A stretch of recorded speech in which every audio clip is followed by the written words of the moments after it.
संवाद काव्य श्रृंखला के लिए मेरी ये स्वरचित रचना आप लोगों के सम्मुख, जिसका शीर्षक है पापा।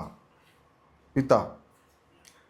पिता जो एक अहम भूमिका हर बच्चे के लिए होती है, और पिता के साथ जो एक संवेदना और एक भावनात्मक रिश्ता जो होता है, उसको ध्यान में रखकर ये रचना लिखी गई है। इसका शीर्षक है पापा।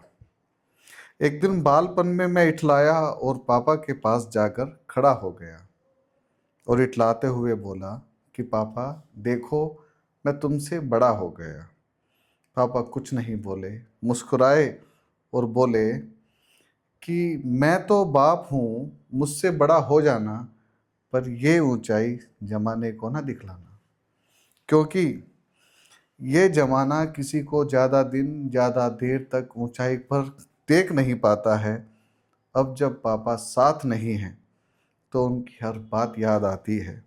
सच कहते थे, जमाने से कहाँ हमारी ऊंचाई देखी जाती है।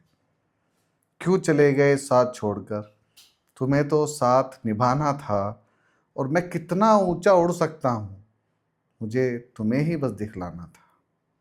यूँ तो मेरी रगों में दौड़ता खून आपका है, मेरे रोम रोम में आप बसे हो। हाँ जानता हूँ कि पास नहीं हो, पर मेरे एहसास में मेरे आसपास कहीं हो। पापा तुम कहीं नहीं गए, तुम मेरे विश्वास में हो।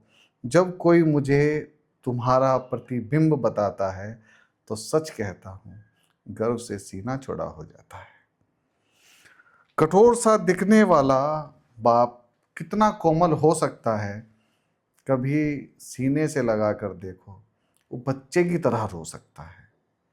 कठोर सा दिखने वाला बाप कितना कोमल हो सकता है, कभी गले से लगा कर देखो, वो बच्चे की तरह रो सकता है।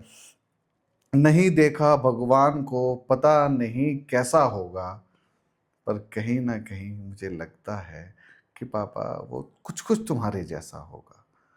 तो ये रचना मेरी स्वरचित रचना संवाद काव्य श्रृंखला के लिए आप लोगों के सम्मुख अच्छी लगे तो आप कमेंट के ज़रिए अपना प्यार ज़रूर इस पे लौटाइएगा। नमस्ते भारत।